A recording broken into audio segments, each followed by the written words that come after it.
I remember being in a car with my friends. We were on like a little like gay vacation together, and I got an email that someone pitched JoJo for this character. And I was like, you guys, what about JoJo? And all of the gays in the car went, yes, JoJo.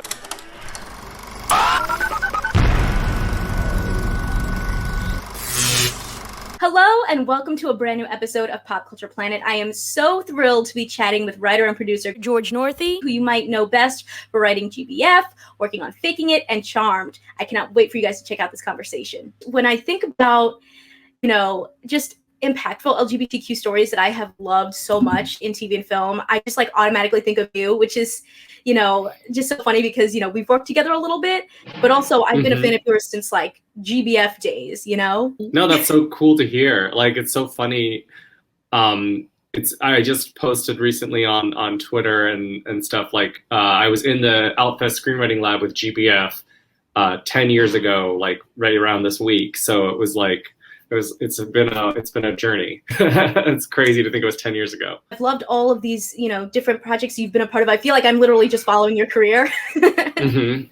And I'd love to hear from you, going back to, a project like GBF, what was that like to get that, from the ground up, to premiere at Tribeca and like have that project come to fruition? It was a wild time, and it's not a typical journey. It was one of my first things I've ever written. GBF I wrote in a screenwriting class. I'd been working as a copywriter and advertising until then, and I'd been like exploring different kinds of writing and trying to get kind of just creatively inspired by other things. And GBF kind of came out of that. I was really just kind of thinking about how much I love teen comedies and how I read this article that was like in, I think, Teen Vogue at the time. It was like on like blogs or whatever the internet was back then. I don't know. But it was like, it wasn't on Twitter, that's for sure. I read an article that was like basically like telling young girls about how like the gay best friend is a hot new item like to have, and I was like, and as soon as I read that, I was like, there's a teen movie in that premise, because it just kind of all came together. It was like, of course, it's like your classic teen story, but with a queer kid at its center.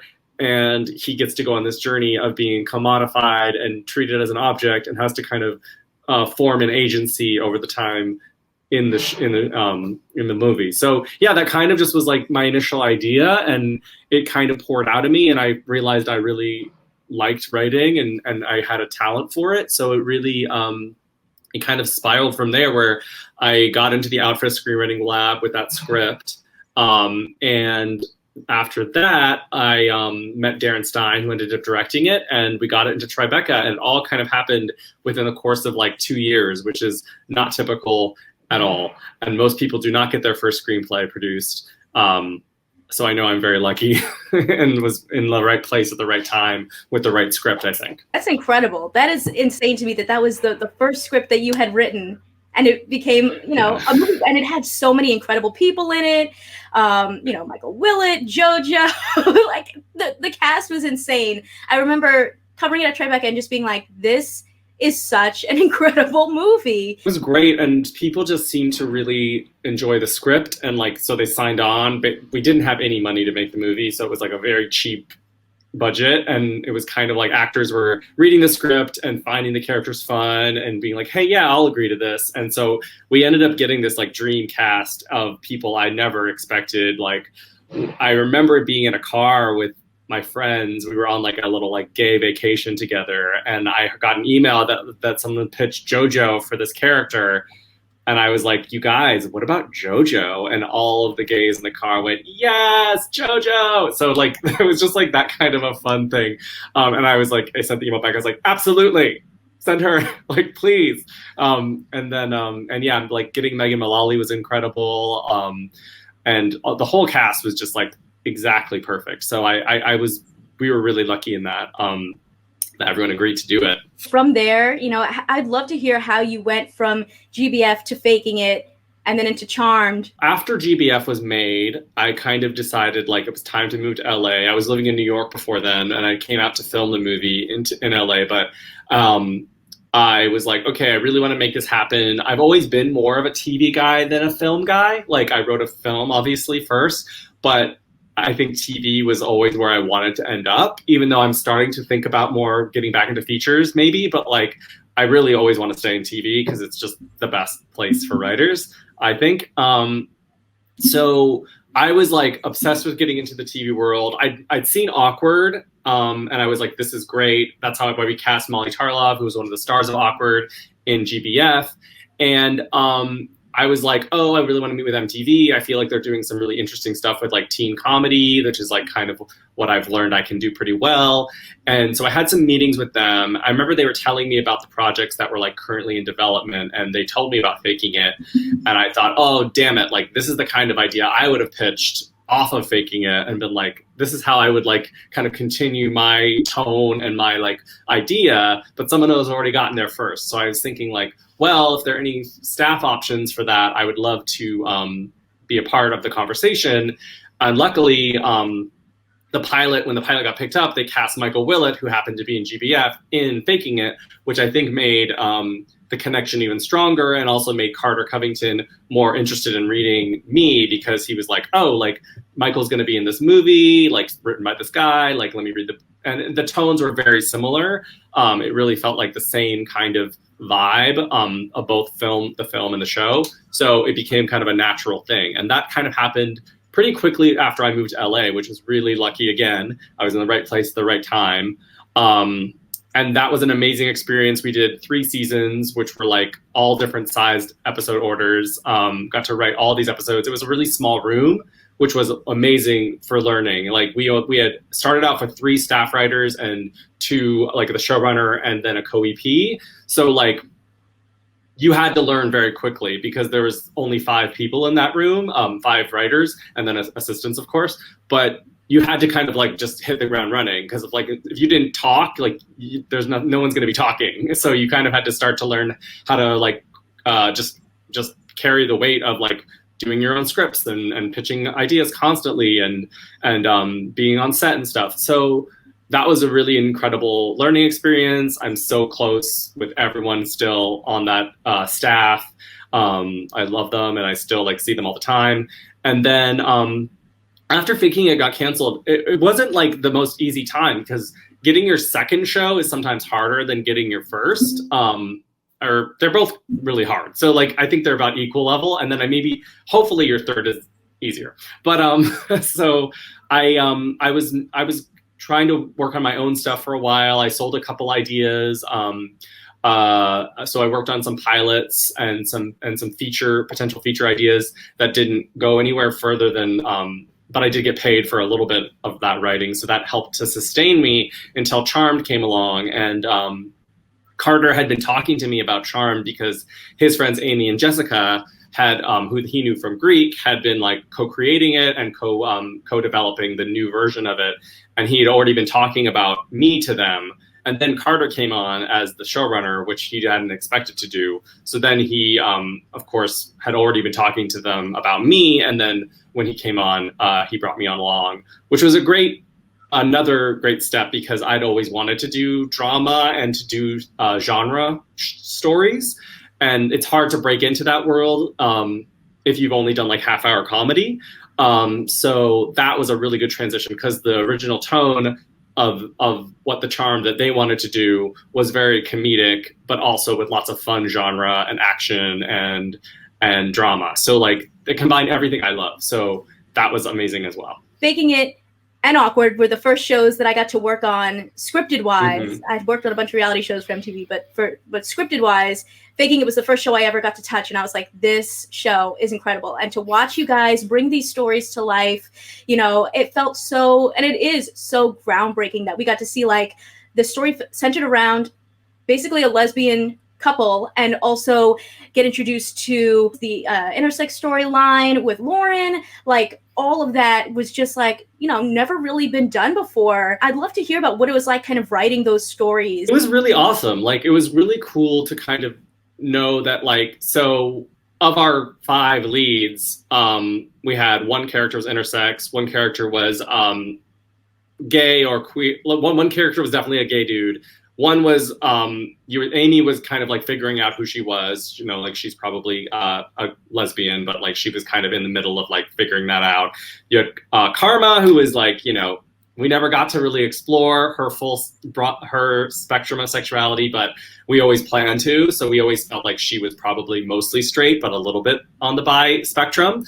And then Liam, who was a straight dude. So we had like such a wide range for those 5 leads. Like it was incredible. Like most shows only get like one queer character at the most. And we had so many to play with and so many different kinds of stories to tackle.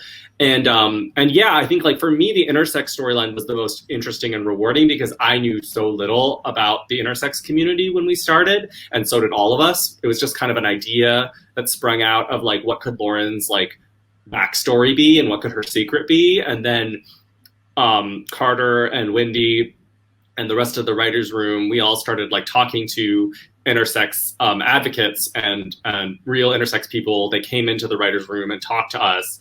And that's when we started being like, this is a really powerful story. And it's crazy that most people don't know anything about intersex people like we don't. And when we find out about them, we would be like, this is amazing. There's so much story behind this that is actually could really help people to learn about how, and it also just blows up your preconceived notions of what sex and gender are. Like even along with trans stories, intersex makes you realize that biology is just like this crazy spectrum, and like nothing is really that set, you know. So it really blows your mind, and I really hope more intersex characters can come onto the scene. You know, it's been a while since Faking It ended, and we haven't seen like a main character who's intersex on TV since. I know Carter has been talking to the Interact folks, the people who advocate about trying to advocate more to bring more intersex characters into TV. So we'll see what happens. But I know that's something I'm really proud of, because I still to this day will have to explain to people what intersex is and like how it works, and like how it's like there's not one kind of intersex. There's a million different kinds of kinds of intersex people on the spectrum. So I always think I'm always very proud of that. And I thought that was really interesting because we really had to research deeply to understand all of the nuances of that story. It was so beautifully done, and Lauren became one of my favorite characters. I mean, they were all so much fun to watch, but you know, it really just learning more about her, it brought so much depth and heart. I loved her from day one, but like because I just love the kind of that character, you know, like Cordelia, Anya, like from Yes. Buffy, like those characters are always the ones I love the most, even if they start off being totally villains. But the more we dug into her, the more we kind of always said like, we can make her more understandable, but we don't want to take away her claws. So we don't want her to be like suddenly just like a totally sweet, nice person who never calls people out or tells people they're full of shit or whatever.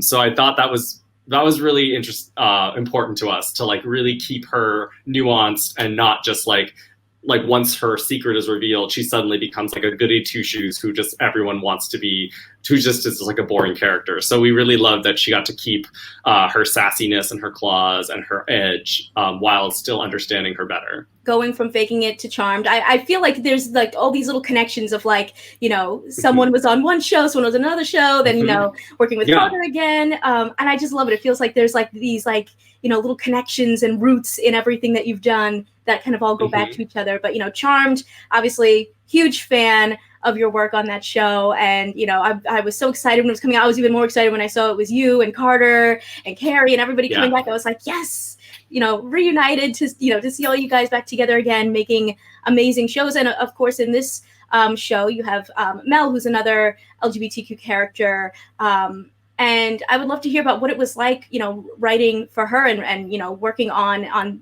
that series. Well, the fun thing about Charmed was that, like, it wasn't about Mel being a lesbian. She just was a lesbian, and like that was a part of the story. And it was like and it was just like, but this is a show about witches and action and fun, and like, and her romance stories will just be with women, and like that's like, and it was very matter of fact the way it was all treated, which I thought was great, because it was like we didn't have to go through her coming out, we didn't have to do all those like kind of storylines again, which we've seen many times. They're important, but I like that we kind of could just say like, Melanie is a queer character. She's proud of who she is, and now she has to figure out what being a witch means on top of all of that.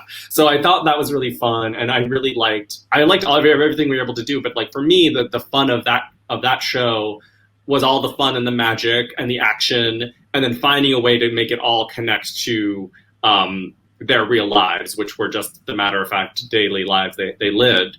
And so that was really fun for me because I kind of came in as more of a comedy guy, and people just saw me as like a comedy guy who could write like dramatic characters. But I really loved writing like the action and all the magic, and so I became known as one of the people who loved doing that stuff, which for me was really fun and satisfying because my favorite things growing up were Xena Warrior Princess and Buffy and the old Wonder Woman with Linda Carter. So like for me, doing those shows was really being able to like play in those sandboxes, which was a dream of mine. So it was really amazing to get that opportunity. And I've definitely used that to kind of spin off into other things that I'm working on now that are in that more genre space. And I wouldn't have been able to do that without Charmed to kind of push me into that world. I cannot wait to hear a little bit more about that. But before we get into that, I would love to talk about one of my favorite episodes that you've ever written, which was for Charmed, Switches and Stones. Literally my favorite episode of the entire first season. Thank you. It went back to that Greek mythology. It had like a, kind of a pro-social message, but also seeing something from like a different perspective. What was that like for you writing, this Medusa meets Macy storyline? Well, it's so interesting. Like if you want to get in the weeds a bit about how that story came through, it didn't have the Medusa storyline at all at first. Like I originally, we were kind of doing the second half of the season, and we were all throwing out ideas. And I was like, I would love to do a body swap. Like usually, I think you'd probably wait a couple seasons to do a body swap so you really know the characters. But I was just like, I think we can do it, and I think it would be really fun. And then I pitched it to Jenny Snyder-Urman, and she loved the idea. So I was like, okay, they were like, okay, George, you asked for it. You're doing the body swap episode. So that was where we started. And I was really excited to do it, but it was also really stressful and hard because you had to like figure out how it all work and how the like different mechanics of it. And originally I had this whole vision for how all the characters would body swap, and it would be this like wild like graph of like how do you track like who's who. And there was going to be a whole demon. The demon storyline was going to be about the body swap, and there was going to be like a body swapping demon of some sort that like figured into the bigger plot. But over the course of developing the story, like no one was really, the execs and even the showrunners weren't like really connecting to this body swapping demon character. And we started to realize that we could maybe like separate the body swap from the like demon of the week kind of storyline. And then we were like, okay, well, what is the demon of the week storyline? And we were like kind of freaking out. We had a couple days to get the outline in, and we didn't know what the story was. And then I brought up that somehow we got into the world of, I don't really know how it happened, but we talked about the character of Macy, who was dealing with this like demon side. And I'd talked about this, I'd always loved this story of Medusa and thought it was always unfair that true story of what happened to her in the myth was never really discussed, about how she was raped and turned into a monster and kind of demonized for who she was. And so she's not the villain, the gods were the villains, and they did that to her. And she was a victim who was like demonized by society because she was a woman, because all of that. And she was victimized. So then I just pitched that idea and said, like, what if we do a kind of a parallel with Macy's storyline about how she's dealing with this demon side, and then she discovers there was a witch once known as Medusa who kind of she connects with on this really emotional level because she was demonized just like Macy could potentially be demonized. So that was kind of where it came from, and then it all kind of came together and that really quickly. But yeah, like I've always loved that character, and I have some ideas. I would love to eventually to do something that's just about Medusa because I love her, and so that'll be something completely different, I'm sure, someday. But yeah, like it just kind of came together, and it was really great to kind of, as soon as I pitched it to the showrunners, they were like, yes, this is it. And then seemed to just go right up the line of people like loving it. And it was a really fun episode to shoot. It was so cool to see how they made the stone creatures and all that stuff. And it was a dream, and it was really fun to be on set for that episode. That was my favorite episode. I just love that concept of just like someone who was made into a monster by like society, like they're not really a monster, but like society has, you know, kind of turned them into one, and it's not really their fault. I love those kind of, you know, just villains that have, there's more going on there. Maybe they're not really the villain. Maybe there's something else brewing underneath. When we were doing Charmed, like I was always really most excited when we could say like, okay, this is the magic thing, but like, what is the real life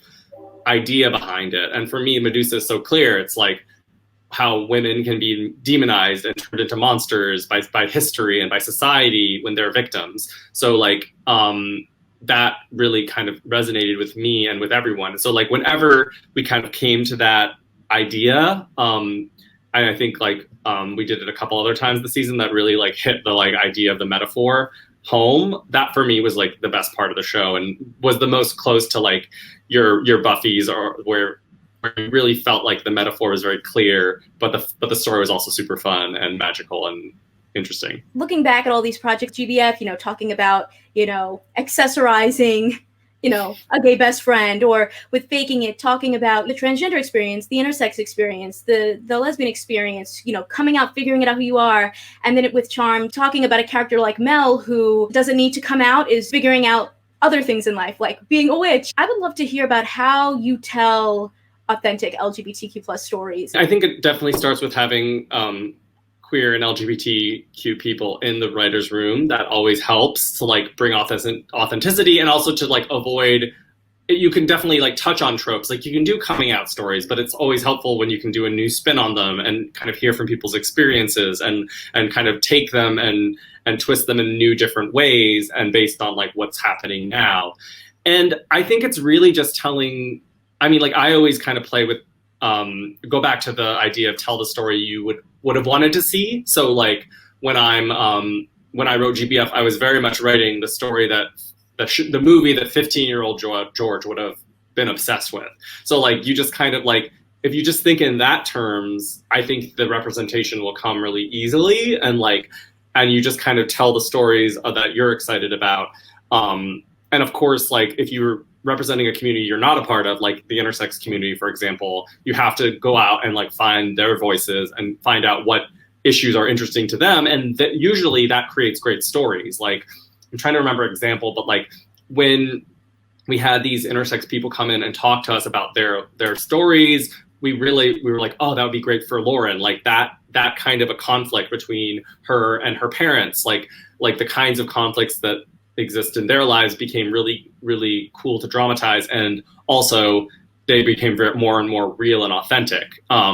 So I think it's really just like talking to people and kind of getting their authentic experiences and bringing them out. For you, like, you know, a lot of the projects you have focused on do feature LGBTQ characters. Is that something that you feel a responsibility, or you want to tell these kinds of stories, or it just kind of naturally happens? It's less of a responsibility and more of like this is the world I live in, so I want it to look like my world, you know, like, so I don't think I could do a show without at least one queer character in it, because it's just like, that's the world I live in. I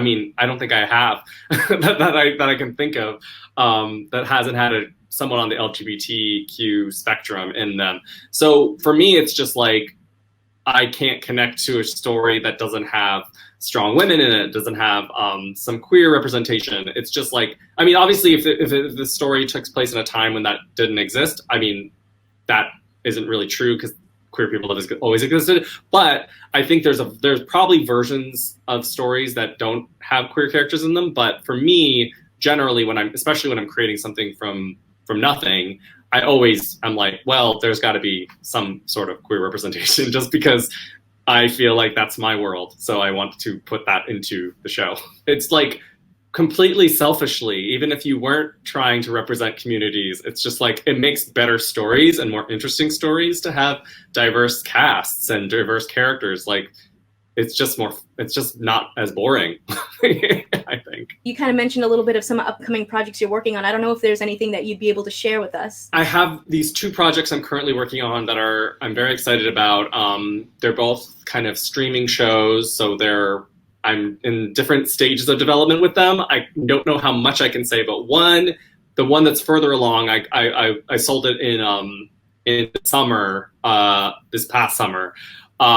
Is a very it's a world that I've been obsessed with since I could read. So like it's playing the world.